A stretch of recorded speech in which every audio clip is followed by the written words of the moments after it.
Kailashahar Tilabazar two ইরানীবাজার পর্যন্ত দীর্ঘদিন রাস্তার বেহাল অবস্থা ছিল। বহু আন্দোলন ডেপুটেশনের পর আজ টিলাবাজার টু বাবুরবাজার ভায়া ইরানী পর্যন্ত রাস্তা সংস্কারের কাজ শুরু হয়েছে।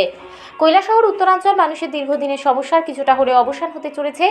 এই গাছটা সংস্কারের গুরুত্বপূর্ণ মান এবং কাজটি খুব দ্রুত গতিতে চলছে এবং কত মানুষ খুব বড় হয়েছে বলে এলাকাবাসীর অভিমত। টিলাবাজার টু ইরানী কাজটার গুণগত মান কিভাবে হয়?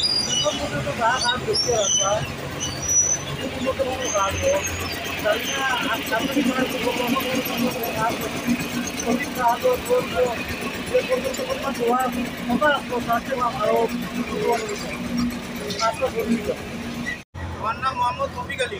এই যে রাস্তার কাজ ওর এই রাস্তার কাজের গুণগত মান কিভাবে?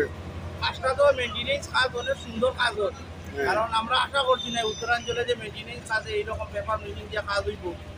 কাজের মালের কোয়ালিটি অনেক সুন্দর, অনেক বেশি ভিটামিন টিটামিন দেওয়া খুব ভালো লাগে। কতটুক পর্যন্ত কাজ হইব? টিলাবাজার থেকে কতটুক পর্যন্ত বাজার থেকে তো ইরানি পর্যন্ত হওয়ার কথা, এখন কাজ শুরু হয়েছে। ইরানি পর্যন্ত